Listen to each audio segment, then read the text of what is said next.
Vivian Vance spent her whole life making people laugh. Millions of people thought she was the nicest, warmest person ever. They believed she was kind, loyal, and always ready to forgive. But behind that sweet smile that everyone knew and loved, there was a woman who held onto angry feelings much more than anyone could have guessed.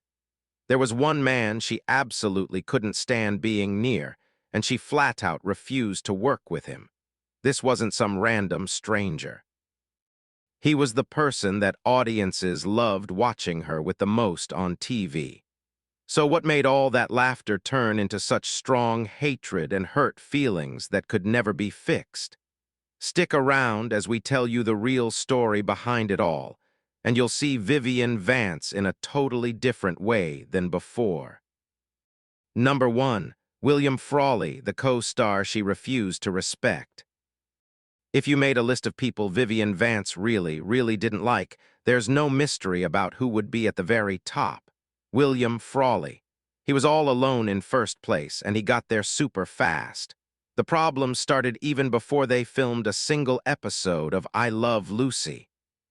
In early 1951, Vivian was 42 years old. She was beautiful, had trained on Broadway, and was very professional. Frawley was 64, looked worn out, drank alcohol way too much, and everyone knew he had a bad temper. The idea of playing his wife on TV felt embarrassing to her. According to many stories from people who worked on the show, she went straight to the bosses at CBS and told them exactly how she felt. She didn't hold back at all. She said putting them together as a couple was ridiculous and made no sense. Word got back to Frawley almost right away. From that day forward, they only talked to each other when the cameras were rolling, and they had no choice. On the set where they filmed, the difference between them was really obvious. Vance showed up early every day, practiced over and over, asked questions about her lines, and worked hard to get the timing just right. Frawley memorized his lines one time and then refused to change anything. Having to do scenes over again annoyed him. Getting directions from the director bothered him. He kept drinking even when he came to the studio, and everybody knew about it. Vance didn't try to hide how disgusted she was with him. When scenes didn't work well, she blamed him right out in the open. Frawley fought back in his own mean way. He made fun of her when she wasn't around, called her nasty nicknames, and told other people who worked there that she was impossible to deal with. One thing he said, which many crew members remembered hearing over the years, stuck like a knife.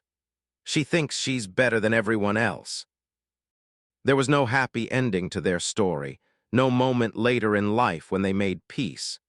When CBS thought about making a spin-off show just about Fred and Ethel, Frawley shut down the idea the second he realized Vance didn't really want to do it. He even made sure his contract included a special rule that promised he would never, ever have to work with her again. They never, ever forgave each other for any of it. Number 2. Lucille Ball, the friend who held all the power. In Vivian Vance's quiet list of people she resented, Lucille Ball was the second name on it. But this one came with way more confusion mixed in than just pure anger. It was the kind of bad feeling that sneaked up slowly, hiding itself as loyalty, being thankful, and sharing success together. At the very beginning, Vivian trusted Lucy completely and totally. Lucille Ball fought hard to get Vivian cast on the show, stood up for her salary and pay, and insisted that Ethel Mertz should be more than just a background wife character. In the first seasons of the show, Lucy encouraged Vivian, told her she was doing great, and counted on her natural instincts to help balance out the show. People who worked on the crew remembered that Lucy would often turn to Vivian after they practiced, asking her, "Did that work? Was that good?" That trust really mattered to Vivian. It made her feel seen and valued. Then everything started to change and the balance shifted. As I Love Lucy became the most-watched show in all of America, Lucille Ball's power and control got stronger and harder. Creative choices stopped being discussions where everyone talked it through and started becoming final decisions that were already made. Vivian noticed it first in the scripts they got. Jokes that made Ethel seem louder, clumsier, and less attractive stayed in the show. When Vivian suggested they soften those jokes, people would nod and say okay, but then they'd ignore her and do nothing. When Vivian pushed harder and insisted, the whole room would go silent and uncomfortable. One moment that the writers told others about stuck with her forever. After Vivian questioned a joke that made Ethel look desperate and pathetic, Lucy just smiled at her and said, "The audience loves it." That one line ended the whole converse. There was nothing more to say. The scene went on TV exactly as it was written with no changes. Vivian later explained the whole unfair situation in one sentence that cut deeper than anger could. "Lucy could do anything she wanted. I couldn't." That was her realizing the truth. Vivian stayed stuck and trapped inside the character of Ethel and couldn't escape. Later on, Vivian started pulling back and holding herself back during rehearsals. She stopped offering up her ideas. She talked about Lucy with love and kindness, but then would fall into silence. The love stayed there, but the frustration stayed there even longer. Near the end of Vivian's life, Lucy came to visit her privately, just the two of them. They laughed together, they remembered the old times, but they never talked about or brought up the old wounds and hurts. That silence said everything that needed to be said. Vivian never turned against Lucy in public. She never betrayed her or said mean things about her to others. But in her own heart, deep down inside, she understood the real truth. The woman who lifted her up and gave her a chance also kept her exactly where she was and never let her go further. Number 3, Philip Ober, the husband who couldn't stand the applause. Third on Vivian Vance's list was a name that hurt way more than it shocked people, because this person lived right inside her own home. Philip Ober. He shared her bed, her kitchen, and her early dreams and ambitions. That closeness and intimacy made the damage he caused feel even heavier and worse. They got married in 1941, back when Vivian was still trying hard to get recognized and famous, and Ober felt confident and secure as the working actor in their marriage. He was self-assured, had strong opinions, and was even charming when they were alone together. Vivian trusted him completely. She leaned on him for support. She believed their partnership would survive even if she became successful. Then the fame arrived and everything changed. When I Love Lucy turned Vivian into a famous person known across the whole nation in the early 1950s, the balance inside their marriage shifted really fast. Ober's career started slowing down while hers took off and sped up. Invitations to events came addressed to her name, not his. Interviews focused on her, not him. As a result of all this, Ober's pride turned sour and twisted into bitter resentment almost overnight, like flipping a switch. The meanness and hostility showed itself in small but cutting and hurtful ways. Ober dismissed her long work hours as just vanity and being full of herself. He made fun of the show's popularity when they were alone, calling it shallow and meaningless, even though he was happy to spend the money she made from it. Every single moment Vivian spent with him, she was met with cold silence or sharp, mean jokes. Ober even interrupted a conversation one time to say, "It's not real acting," right after someone had just complimented her performance and told her she was great. At home, the tension and strain got deeper and worse. Close friends who knew them later described a pattern of emotional control, sudden bursts of anger, and intimidation. People whispered about physical violence too, and Vivian herself confirmed it was true. She once told someone she trusted that her success had actually punished and hurt her marriage. That sentence carried both blame and deep sadness at the exact same time. By the mid-1950s, the distance between them became impossible to hide or ignore anymore. Vivian stayed in the marriage longer than many people expected she would, hoping that things might get stable and normal again. They never did. In 1959, she quietly walked away from the marriage without doing any interviews or giving any explanations to anyone. After the divorce was final, she completely erased Ober from her public story.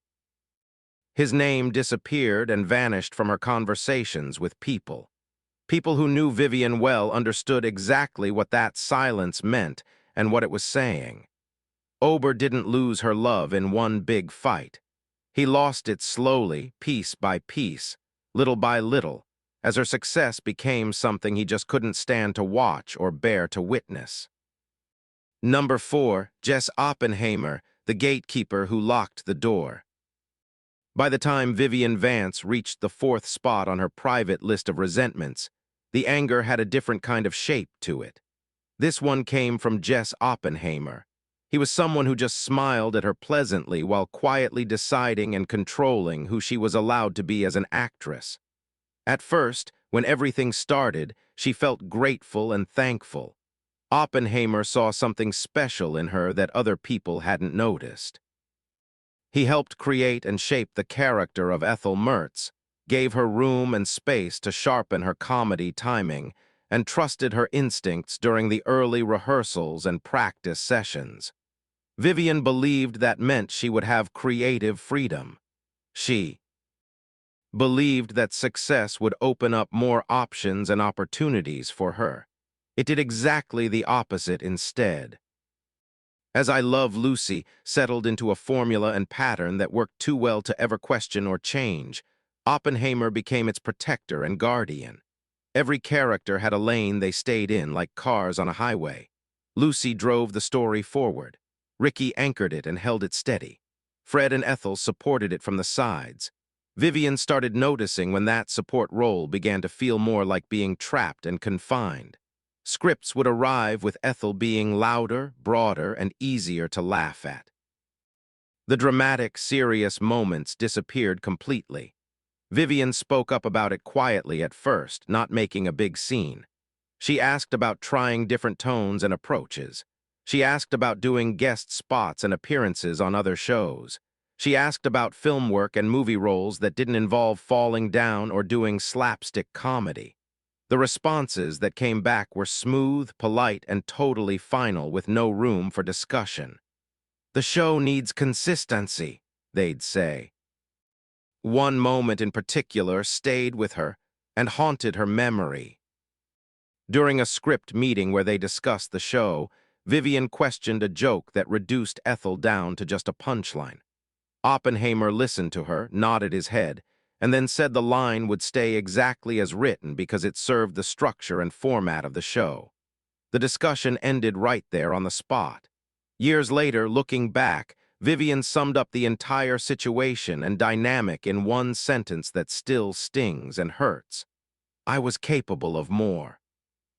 That was a woman realizing and understanding that the role that made her famous and immortal had also put a ceiling over her head and sealed her in. Oppenheimer didn't insult her talent or say she wasn't good. He controlled its boundaries and limits. He redirected offers that came her way to other things. He discouraged her from reinventing herself or trying new things. He protected the machine that worked smoothly and quietly sacrificed her growth and development to keep it running perfectly. Vivian never exploded in anger or had a big blow-up. She just absorbed it and took it in, episode after episode, season after season, year after year. Friends around her noticed the change in her. She stopped pitching ideas and suggesting things. She showed up to work, delivered her performance flawlessly and perfectly, and then left. That was how she expressed her hatred for Jess Oppenheimer, through quiet withdrawal and distance. Number 5, Bob Carroll Jr., the writer who turned her into a joke. The 5th and final spot on Vivian Vance's list belonged to the people who decided what she would sound like when the laugh track played on TV. And right at the center of that group of people stood Bob Carroll Jr. This problem hit fast and hard and then just stayed there forever, starting from the very earliest table reads when they first read scripts together. Vivian heard the pattern forming and taking shape. Ethel wasn't allowed to be sharp and clever in the same way that Lucy was. Ethel shouted and yelled. Ethel scrambled around frantically. Ethel reached for things and missed them. The laughs from the audience came easy and quick, and that made the damage and harm invisible to everyone else. Vivian pushed back early on, right from the start. She would stop rehearsals and question lines that reduced Ethel down to just looking desperate. She asked why the joke had to land on and make fun of her weight, her marriage, or her looks and appearance. The writers would listen, nod along, and then defend the rhythm and flow of the comedy. The joke stayed in. The room moved on to the next thing. One back-and-forth exchange became familiar to everyone on the crew who worked there. Vivian would say that the line hurt the character and was damaging. Bob Carroll, Jr., would respond by saying that the audience loved it and it got big laughs. That sentence ended the discussion right there. That response was final with no appeal. Ethel absorbed the hit and took the joke, but Vivian didn't surrender or give up completely. She fought back with her craft and skill as an actress. She shifted the timing of how she said lines. She changed where she put the emphasis. She found clever ways to let Ethel breathe and have dignity inside jokes that were designed and written to flatten her and make her look bad. That resistance and fight she put up is part of the reason why audiences still loved Ethel so much. They never saw the struggle and battle happening behind it all. A private remark she shared with a close friend said more than any argument ever could have. They think Ethel doesn't notice. She noticed every time. As the seasons passed by and the years went on, the pattern got harder and more set in stone. Ethel existed mainly to bounce Lucy higher and make her look better. Inside her heart, Vivian felt something erode and wear away. Actress felt trapped and stuck inside a version of herself that she never agreed to play forever and ever. Bob Carroll, Jr. never shouted at her or raised his voice. He never insulted her talent or said she wasn't talented. He just wrote the same kind of joke again and again and again, knowing perfectly well that it worked and got laughs. That repetition, that same thing over and over, did the real harm and damage. By the end of everything, Vivian stopped arguing about it. She just delivered her lines and performance. She protected the show and kept it running smoothly. She carried the resentment and bitterness quietly inside where no one could see it. That's exactly why this name lands last on the list. Not because the damage was small or didn't matter, but because it sank in slowly over time and then stayed there permanently. Vivian Vance gave America laughter and joy while swallowing down resentment and hurt that most people never suspected or imagined was there. Her hatred wasn't explosive or loud. It was disciplined, controlled, and hidden in plain sight where everyone could see her, but nobody really saw what was happening inside. Do you think Vivian Vance was wrong to resent and feel angry at the people who made her famous? Or were they wrong for never letting her escape and be free? Let us know what you think in the comments section below.